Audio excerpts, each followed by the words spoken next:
le papa de Simon, Guy de Maupassant. Tous avaient entendu parler de la Blanchotte dans leur famille. Et quoiqu'on lui fît bon accueil en public, les mères la traitaient entre elles avec une sorte de compassion, un peu méprisante, qui avait gagné les enfants sans qu'ils sussent du tout pourquoi. Quant à Simon, il ne le connaissait pas, car il ne sortait jamais et il ne galopinait point avec eux dans les rues du village ou sur les bords de la rivière. Aussi ne l'aimait-il guère, et c'était avec une certaine joie, mêlée d'un étonnement considérable, qu'ils avaient accueilli et qui s'étaient répétés l'un à l'autre cette parole dite par un gars de 14 ou 15 ans qui paraissait en savoir long tant il clignait finement des yeux. « Vous savez, Simon, eh ben, il n'a pas de papa. » Le fils de la Blanchotte parut à son tour sur le seuil de l'école. Il avait 7-8 ans. Il était un peu palot, très propre, avec l'air timide, presque gauche. Ils sont retournés chez sa mère quand les groupes de ses camarades, chuchotant toujours et le regardant avec les yeux malins et cruels des enfants qui méditent un mauvais coup, l'entourèrent peu à peu et finirent par l'enfermer tout à fait. Il restait là, planté au milieu d'eux, surpris et embarrassé, sans comprendre ce qu'on allait lui faire.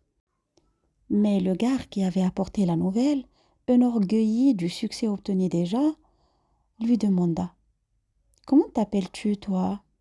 Il répondit « Simon. »« Simon quoi ?» reprit l'autre.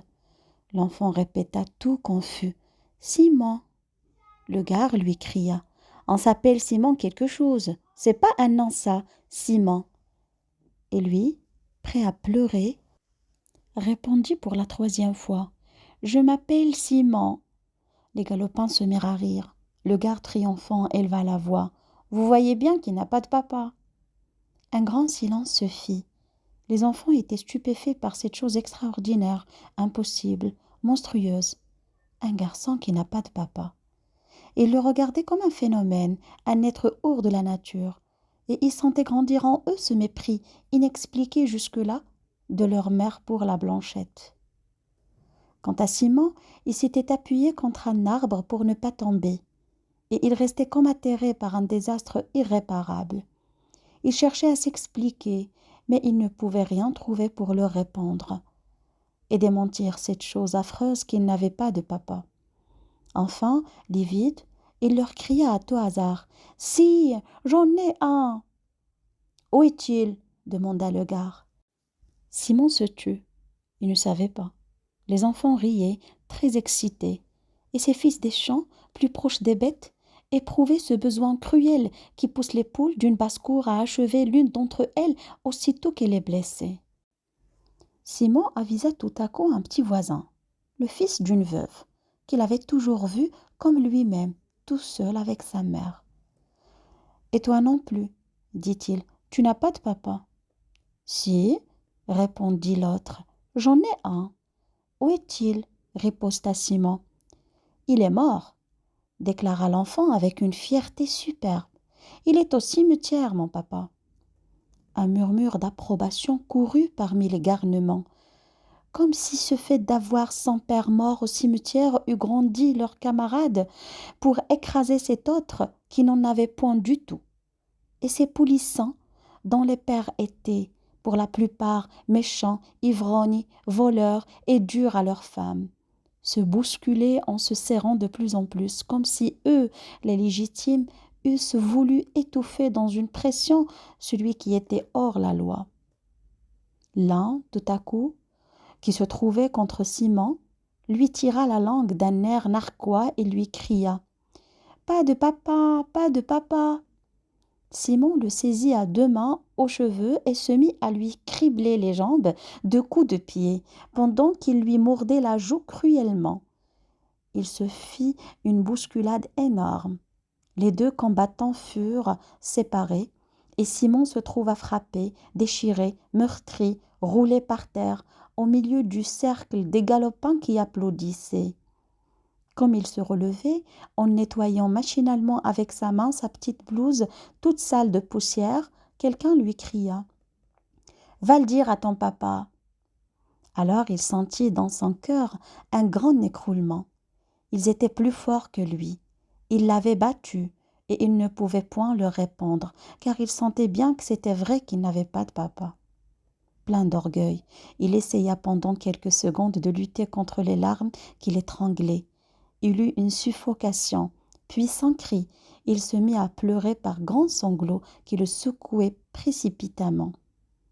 Alors, une joie féroce éclata chez ses ennemis, et naturellement, ainsi que les sauvages dans leur gaieté terrible, ils se prirent par la main et se mirent à danser en rond autour de lui, en répétant comme un refrain: Pas de papa, pas de papa, pas de papa. Mais Simon, tout à coup, cessa de sangloter. Une rage l'affola. Il y avait des pierres sous ses pieds, il les ramassa et, de toutes ses forces, les lança contre ses bourreaux. 2 ou 3 furent atteints et se sauvèrent en criant. Et il avait l'air tellement formidable qu'une panique eut lieu parmi les autres. Lâches, comme l'est toujours la foule devant un homme exaspéré, ils se débandèrent et s'enfuirent.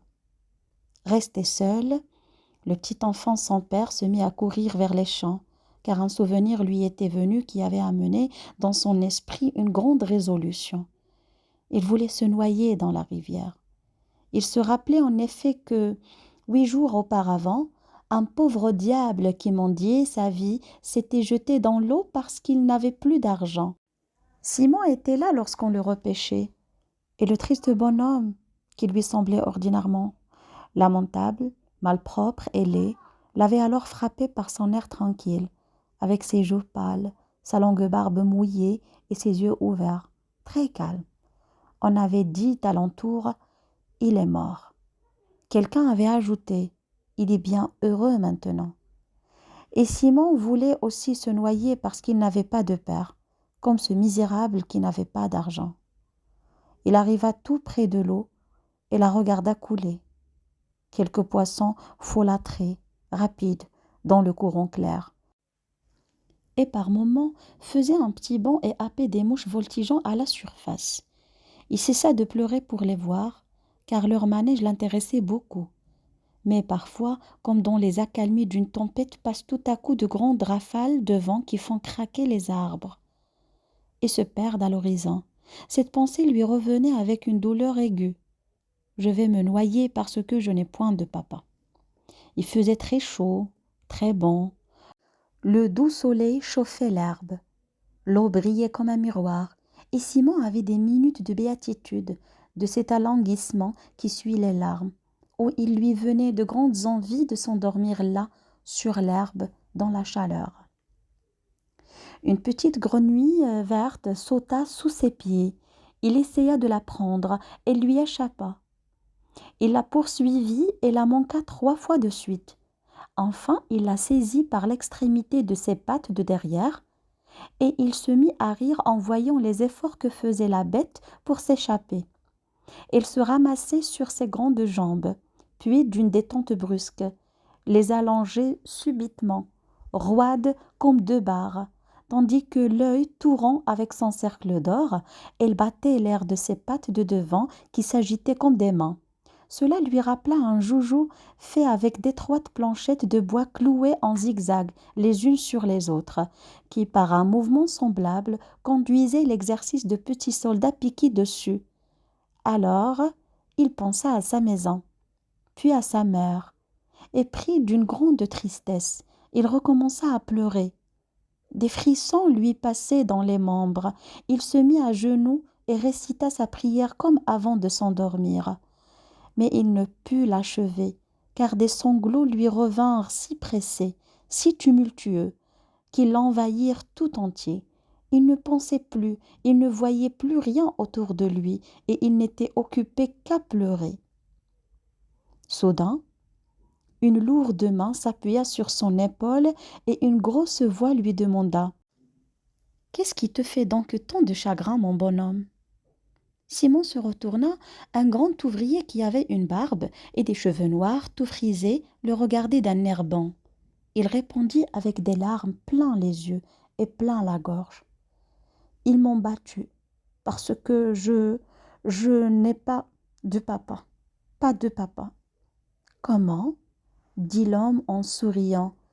Mais tout le monde en a un. L'enfant reprit péniblement au milieu des spasmes de son chagrin. Moi, je n'en ai pas. Alors l'ouvrier devient grave. Il avait reconnu le fils de la Blanchotte. Et quoique nouveau dans le pays, il savait vaguement son histoire. Allons, dit-il, console-toi, mon garçon, et viens-t'en avec moi chez ta maman. On t'en donnera un papa.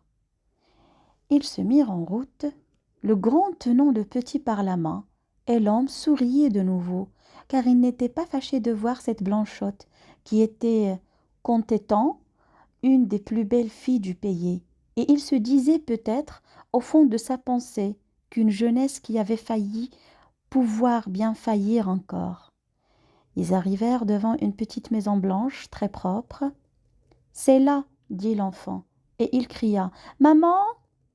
Une femme se montra, et l'ouvrier cessa brusquement de sourire, car il comprit tout de suite qu'on ne badinait plus avec cette grande fille pâle qui restait sévère sur sa porte, comme pour défendre à un homme le seuil de cette maison où elle avait été déjà trahie par un autre. Intimidé, et sa casquette à la main, il balbutia. « Tenez, madame, je vous ramène votre petit garçon qui s'était perdu près de la rivière. » Mais Simon sauta au cou de sa mère et lui dit en se remettant à pleurer. « Non, maman, j'ai voulu me noyer, parce que les autres m'ont battu, parce que je n'ai pas de papa. » Une rougeur cuisante couvrit les yeux de la jeune femme, et meurtrit jusqu'au fond de sa chair. Elle embrassa son enfant avec violence pendant que les larmes rapides lui coulaient sur la figure. L'homme, ému, restait là, ne sachant comment partir. Mais Simon soudain courut vers lui et lui dit « Voulez-vous être mon papa ?» Un grand silence se fit. La Blanchotte, muette et torturée de honte, s'appuyait contre le mur, les deux mains sur son cœur. L'enfant, voyant qu'on ne lui répondait point, reprit. « Si vous ne voulez pas, je retournerai me noyer. » L'ouvrier prit la chose en plaisanterie et répondit en riant. « Mais oui, je veux bien. »« Comment est-ce que tu t'appelles » demanda alors l'enfant. « Pour que je réponde aux autres quand ils voudront savoir ton nom. »« Philippe, » répondit l'homme. Simon se tut une seconde pour bien faire entrer ce nom-là dans sa tête, puis il tendit les bras, tout consolé, en disant « Eh bien, Philippe, tu es mon papa. » L'ouvrier, l'enlevant de terre, l'embrassa brusquement sur les deux joues, puis il s'enfuit très vite à grandes enjambées. Quand l'enfant entra dans l'école le lendemain, un rire méchant l'accueillit, et à la sortie, lorsque le gars voulut recommencer, Simon lui jeta ces mots à la tête, comme il aurait fait d'une pierre. « Il s'appelle Philippe, mon papa. » Des hurlements de joie jaillirent de tous les côtés. « Philippe qui? Philippe quoi? Qu'est-ce que c'est que ça, Philippe? Où l'as-tu pris, ton Philippe ?» Simon ne répondit rien, et inébranlable dans sa foi, il les défiait de l'œil, prêt à se laisser martyriser plutôt que de fuir devant eux. Le maître d'école le délivra et il retourna chez sa mère.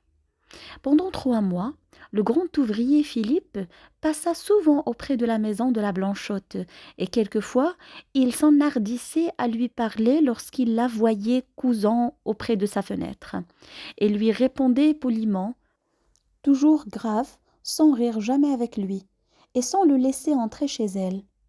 Cependant, un peu fat, comme tous les hommes, il s'imagina qu'elle était souvent plus rouge que de coutume lorsqu'elle causait avec lui.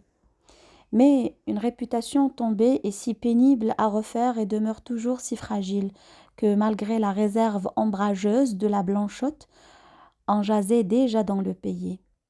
Quant à Simon, il aimait beaucoup son nouveau papa et se promenait avec lui presque tous les soirs, la journée finie.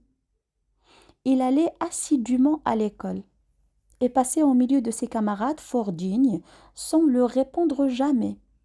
Un jour, pourtant, le gars qui l'avait attaqué le premier lui dit: Tu as menti, tu n'as pas un papa qui s'appelle Philippe. Pourquoi ça? Demanda Simon très ému. Le gars se frottait les mains, il reprit: Parce que si tu en avais un, il serait le mari de ta maman. Simon se troubla devant la justesse de ce raisonnement.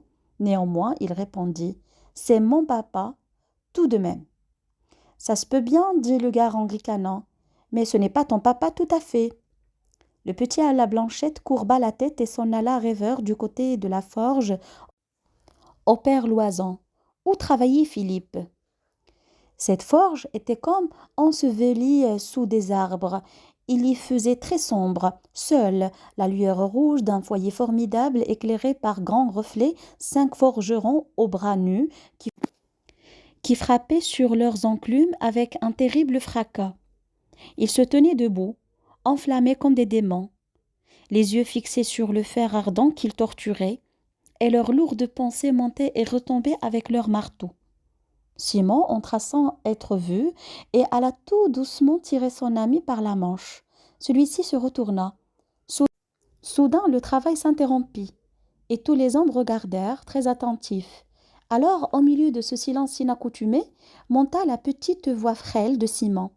« Dis donc, Philippe, le gars à la mi-chaude qui m'a conté tout à l'heure que tu n'étais pas mon papa tout à fait. »« Pourquoi ça ?» demanda l'ouvrier.